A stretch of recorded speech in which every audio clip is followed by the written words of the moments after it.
look at how easy this fix is.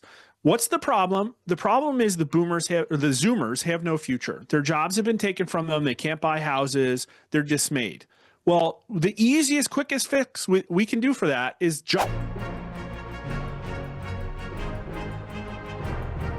Joining me now is Mark Mitchell. He is the lead pollster of Rasmussen, and you can, of course, follow him on his X account, which is @HonestPollster, @HonestPollster. Mark, welcome back to the broadcast. Let's get right into it. You have a big piece out here, lies and corruption. Republicans use fake polls to steal taxpayer money. What is this about, Mark? Yeah, it just, it hurts me deep down in my soul when I hear people think that somehow the Republican Party is going to save us. And it's not. It just isn't. I think Donald Trump right now listen, he could do a lot of things better, but he is the only person out there really trying. He's the only anti-establishment person that ever got into office.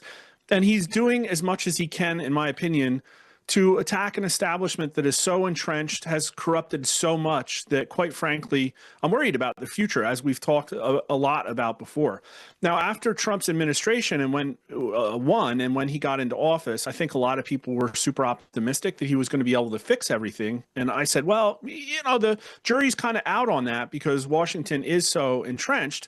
And I thought that there would be some inflection point in the not too distant future where people would come to the realization that no, actually, it's way too far gone. And I think we're seeing that because the Republicans have basically supported him in fixing absolutely nothing. And people could say, well, Mark, you're a doomer. And maybe so, but over the next 2 or 3 years, is that really what politics on the right is going to be?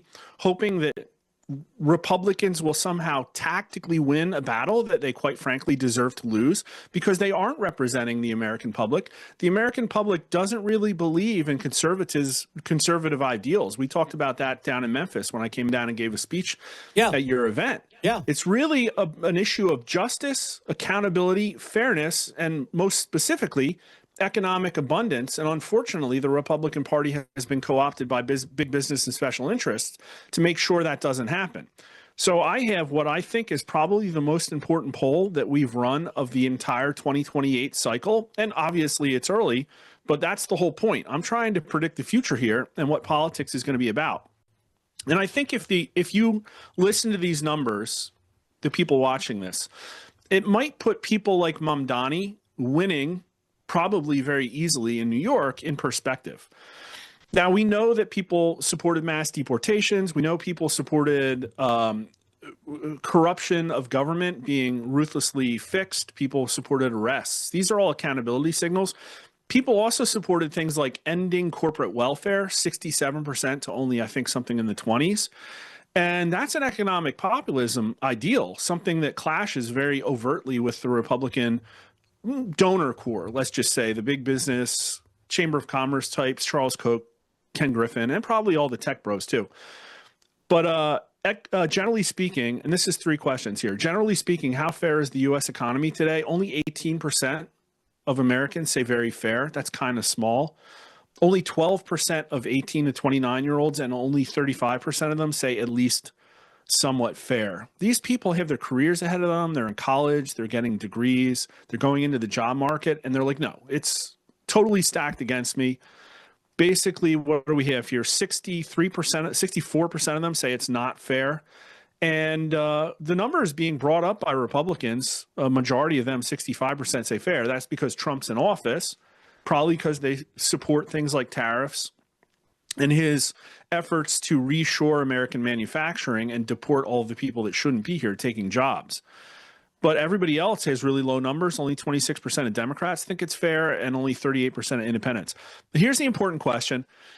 And you can argue with our definition of economic populism, but we did it this way for a very specific reason.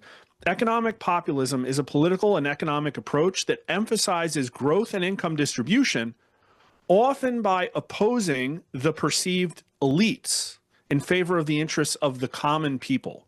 Do you agree or disagree that America needs more economic populism? And so I think if you talked to most DC conservative think tanks, they'd say, well, we just need libertarian free market ideals, and Adam Smith and the invisible hands are going to fix all this stuff. Well, America is on a totally different page. 58% agree with that statement, 32% strongly that we need more economic populism. 27% disagree. Only 13% disagree strongly. The party signal, Democrats overwhelmingly agree, 67%, but also 56% of Republicans, only 27% of Republicans say no, and 50% of independents, 34% say no.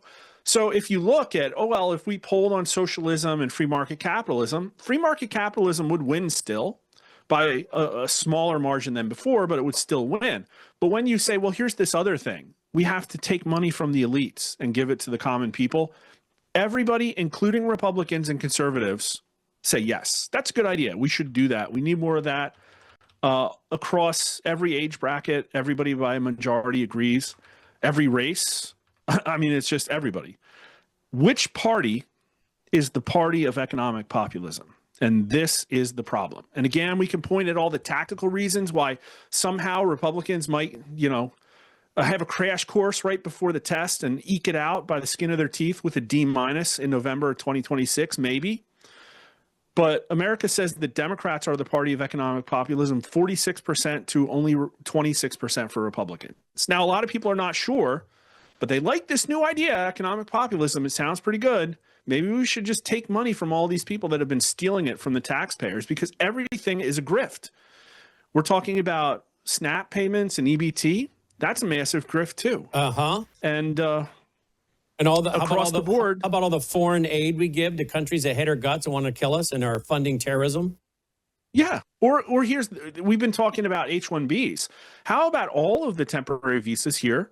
And quite frankly, a lot of these people are high paying. We look at the illegal aliens and we say, how can they be here taking our jobs, picking avocados? Well, how about the Indian senior developer at a tech company who earns $450,000 total comp in Silicon Valley? And you probably don't even know, or maybe you do because you're smart. Are you aware of this article today over at Revolver?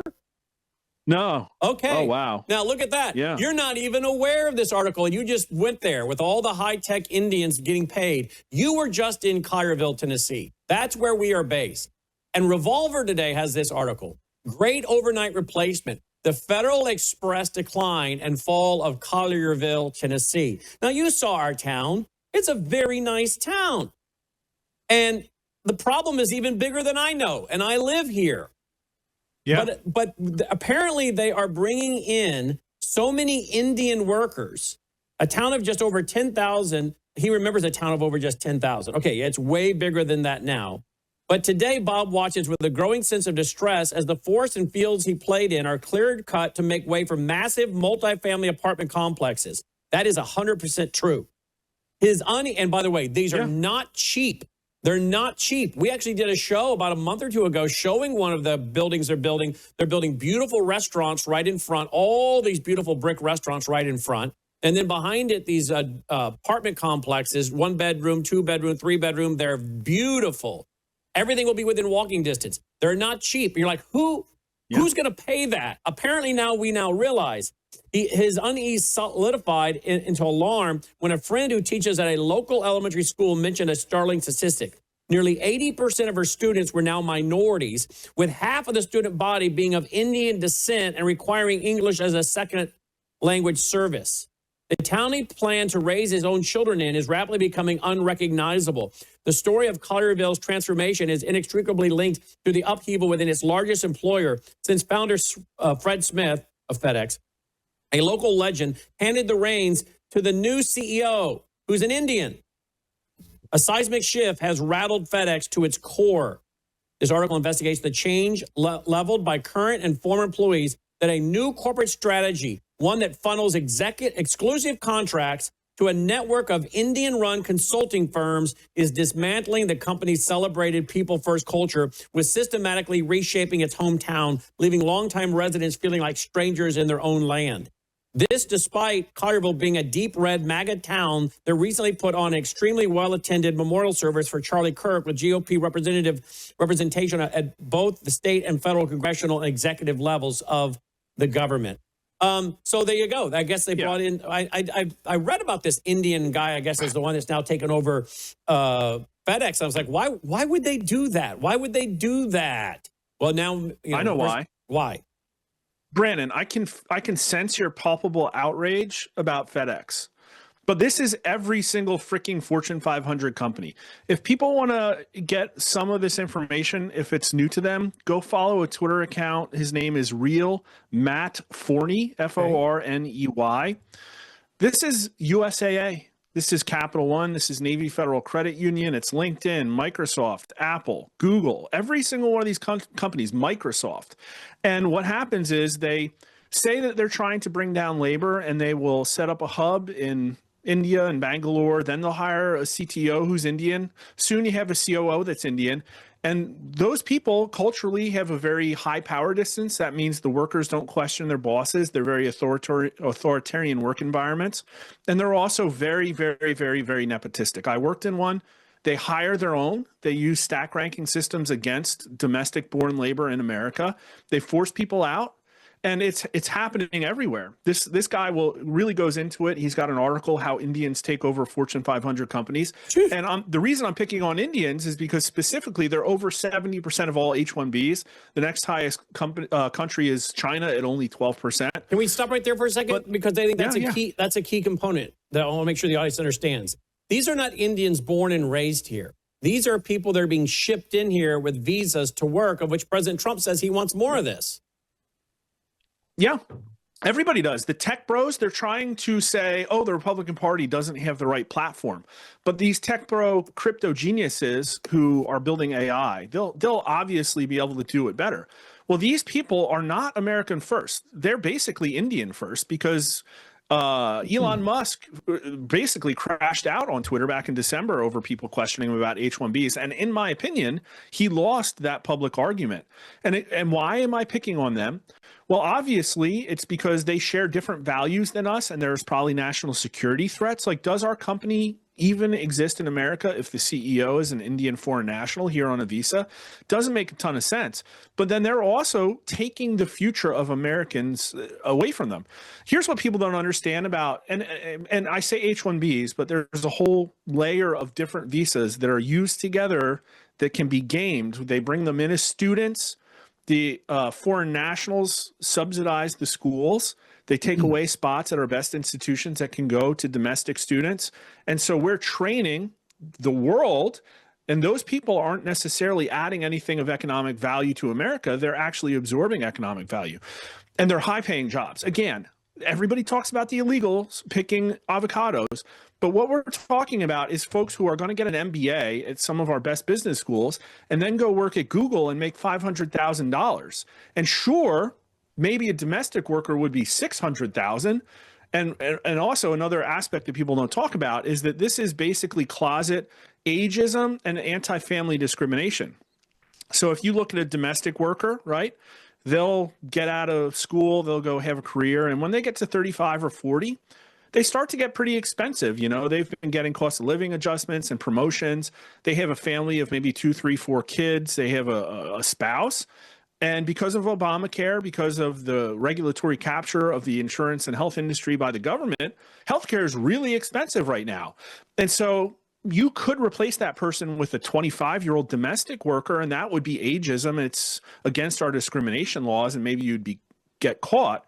But if you could convince yourself that diversity is our strength and that you need to import people of other backgrounds, and then you can pat yourself on the back and it's legal, and you have a bottomless source of 25-year-old single people from everywhere around the world, and they speak English, of course you're going to use those people. So let me just have you answer this real quick. Sorry for interrupting. But people are asking me, because I sent this article out to people all over Collierville. And they're saying, why would Fred Smith put an Indian in charge to replace him? What would be the simple answer to folks in America? Okay, here's the article. You mentioned this article here, how Indians take over Fortune 500 companies. And we're not talking about Native American Indians. We're talking about Indians from India. Why would someone like Fred Smith do this to replace him? He died this year, but why would he do this?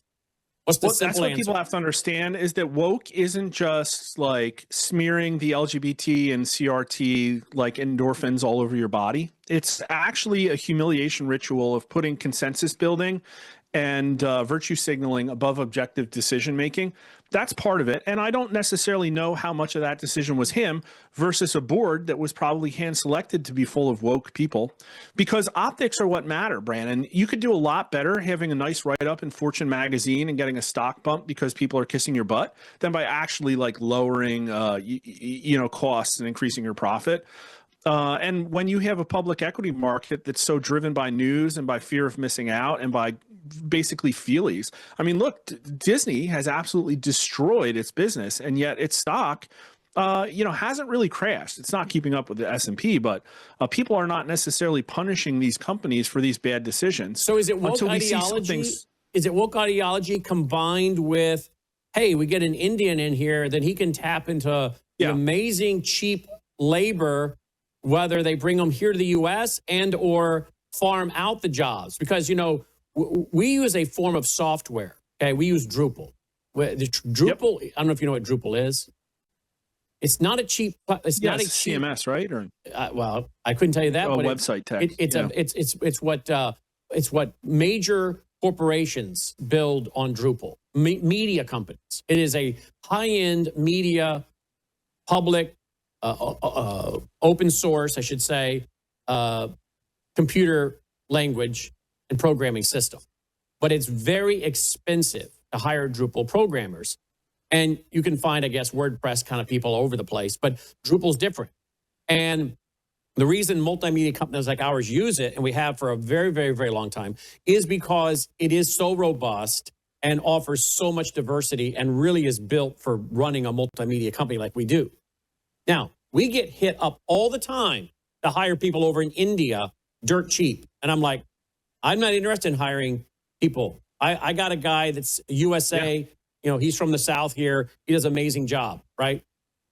But I would imagine that if you want to hire people to come over here on visas, you're getting a cheaper worker, number one. Number two, you can then also contract out with Indians who can speak the language, who can work with companies that are back overseas, and you don't even have to bring those people here. There's also an added layer of objective proof that they scam Americans probably more than any other nationality. And I had somebody who does this for a living who works at a company that tests code applications for plagiarism. And by percentage, the highest number of people who lie on their coding applications comes from India as well. And so I think there's an aspect of they're very good at pursuing needs and taking advantage of this scam arbitrage because of our complacency. But I want to get back to wokeness and really be very, very, very clear about the situation that we're put in. And people have identified woke as this sort of like leftist, message-driven activism within the corporation. But the real problem is godless capitalism that was brought to us by Republicans and not necessarily the left. But is it really capitalism? Is it really capitalism? It's not capitalism. It's godless capitalism, it's which means that, right.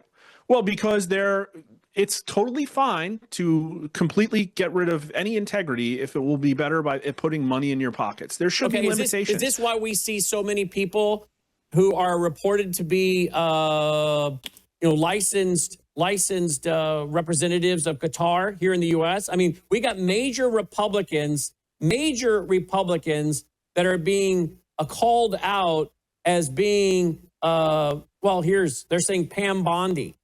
We've heard that Pam Bondi supposedly is a registered foreign agent for Qatar, and others are saying other countries. I mean, how many in this administration have been registered foreign agents for other governments, for Pete's sake? I mean, here's the thing, Brandon. It's like basically turtles the whole way down is what it comes to. Every single person in Washington, D.C. has been corrupted by at least one special interest, in my opinion. And maybe I'm painting with a little bit of a broad brush. But Republican Party is the party of globalism. They're the ones that gleefully worked with corporations to offshore everything and steal America's future. And they had lots of opportunities to protect us from things like the fact that insurance is one of the reasons that we're offloading work onto these temporary visas. And they decided not to repeal Obamacare like they promised they were going to do.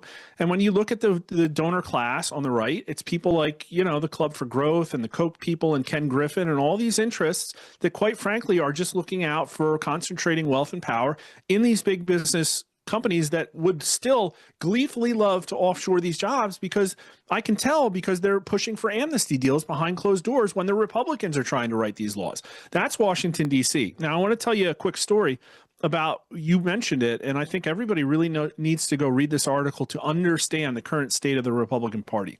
Am I trying to tear down the Republican Party? No, I'm trying to get them to line up on the front lines next to Donald Trump and fix these issues, because they do not have a message that resonates with the next generation of America, and they are going to be politically irrelevant. And yes, they could eke out a win in November 2026, but it doesn't mean that long term we're going to not going to lose this country to democratic socialists, which is where it's going. It's why people like Mamdani are winning. Hey, listen, at least he's taking big swings. His ideology might suck, but he's giving the people what they want, and that is drastic action in order to get more equity and justice. There needs to be a balancing, and people know that Washington, D.C. has been corrupted. So go to The Guardian and look for an article written by Josh Voorhees, and I think he's probably a leftist, but it's a good article, inside the Republican network behind Big Soda's bid to pit MAGA against MAHA. So if you look at Coca-Cola, for instance, between 10 and 20% of its U.S. revenue is food stamps.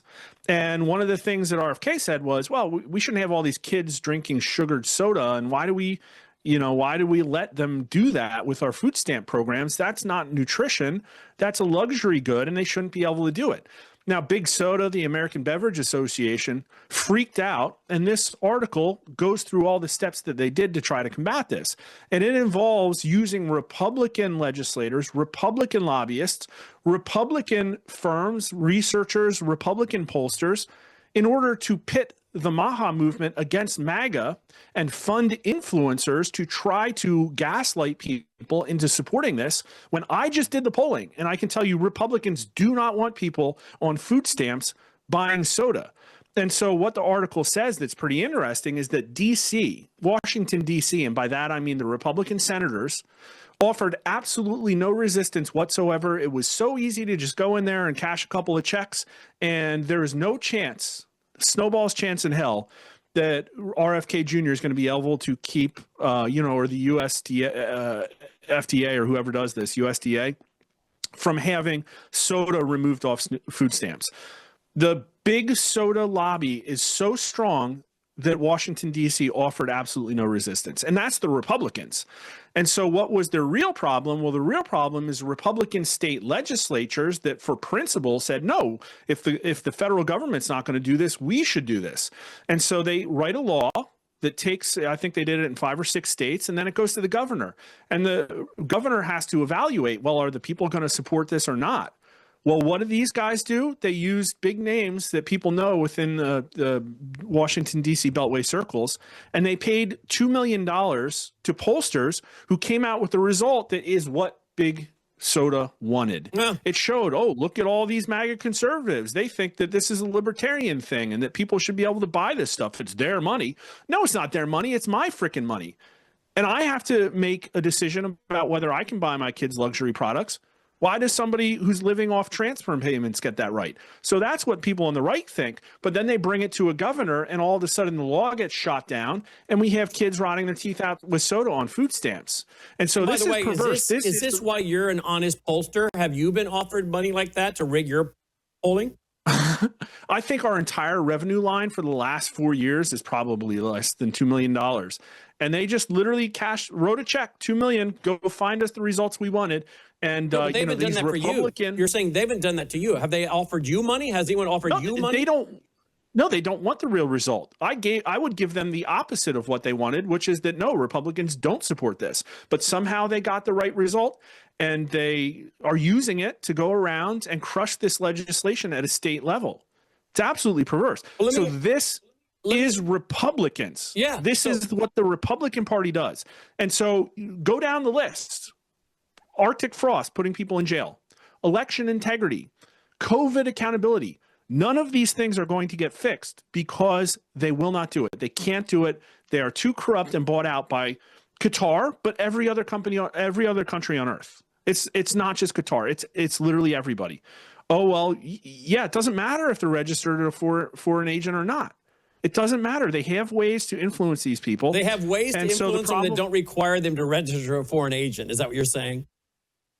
Yeah, of course. I mean, we know this, oh, my wife just got a job, got a really good board job, or, oh man, we got a book deal. There's a million ways. This is where they're most creative. And they probably get like a 100-page PDF Welcome to Washington, D.C. guide that tells all the ways that they can profit off of the taxpayer, in ill-gotten ways. I really think it's like almost that devious. So if we don't see results between now and 2028, does J.D. Vance, of course, President Trump's out today talking about the possible ticket of J.D. Vance and Marco Rubio. If we don't see anything, I mean, Laura Loomer, who has been in and out of the White House and on Air Force One, saying she's not even voting in 2026. I don't know if she means it, but she says she's not even voting. She's so sick of the compromise of the GOP and what's going on with all these Islamists in the Trump administration. Yeah, is MAGA going to say, I'm sorry, this is all a bunch of baloney. Nothing got accomplished. Blame it on who you want.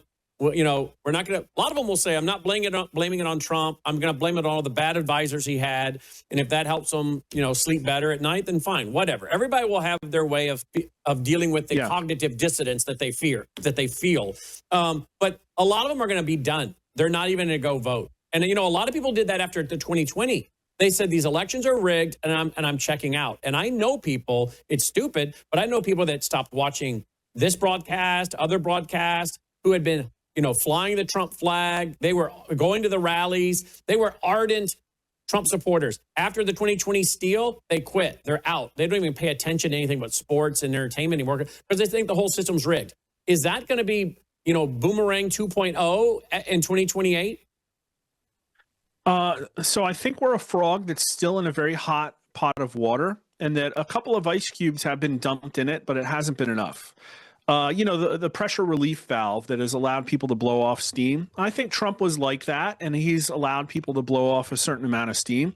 But we all know that we're still screaming towards a fiscal crisis, an wave of boomers that is going to probably bankrupt us with healthcare expenditures through Medicare. Through interest payments on the debt that are only going to get worse, and we haven't figured out a way out of this. Now, there's this whole potential black swan of like total global war, and I'm not really sure what that will do. But it's like in this kind of setting, what I'm looking for is a preference cascade where people say, oh, this is the way out. We found a light at the end of the tunnel. We need to do this. And there was a chance that Donald Trump would have offered that, where people said, well, I supported Kamala Harris, but I like kind of what he's doing. It's going in the right direction, and maybe I should support him. And I don't really think that's happening. Now, I don't think Trump's doing a bad job. I certainly think there's things he can do better.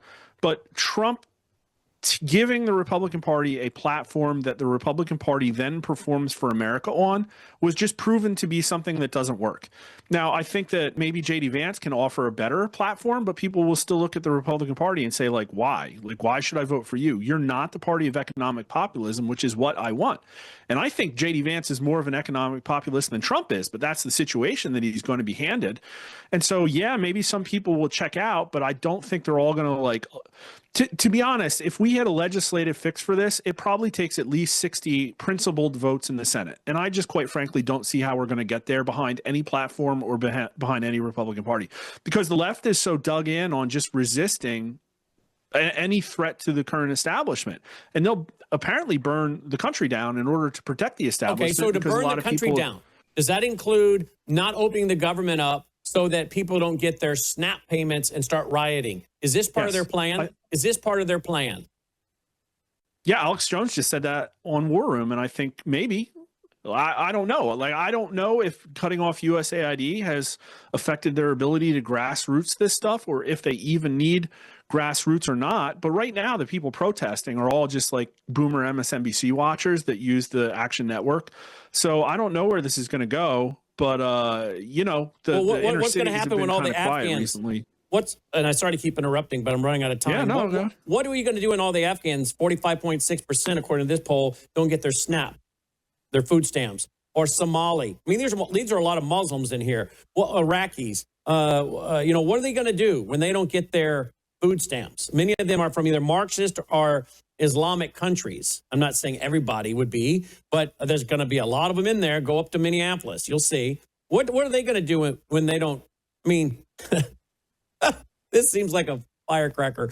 And why on earth are we still paying federal taxes? I mean, when are the American people going to say, I'm done paying federal taxes? Tax protest? Yeah, you give all of our money to foreign countries that hate us. You give all of our money. And who's the bottom of that list, by the way? Brandon, this problem 8.6% are white fixed. Americans. That's at the bottom. Brandon, We're working to pay for all of these Islamists and Marxists who come here and steal our jobs or get on welfare and don't work. And I'm working my rear end off and paying taxes to this corrupt, child molesting federal government. That's right. Look at how easy this fix is.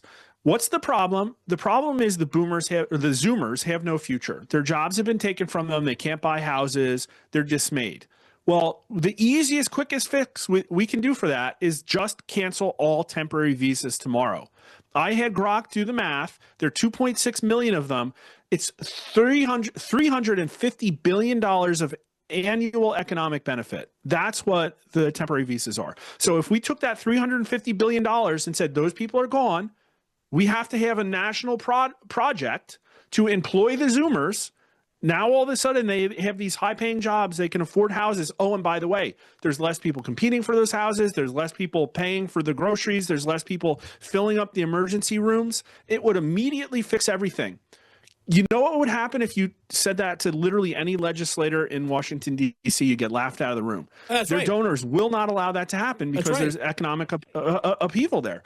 So that's the problem is easy politics are over. You're not going to be able to convince these people by just talking about a bunch of principles like free market capitalism. People don't care anymore. And what we're talking about now is non-democratic solutions to the problems we have. And so we've talked about accelerationism. We've talked about the rising risk of civil war. 43% of America thinks a civil war is coming.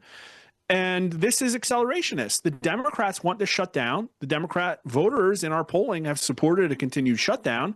And yet 42 million people who mostly vote Democrat are about to get dumped off of this supplemental nutrition program, right? So they're trying to make their own people angry. And it's like, okay, well, we've had about a year of evidence that they just want to resist Trump.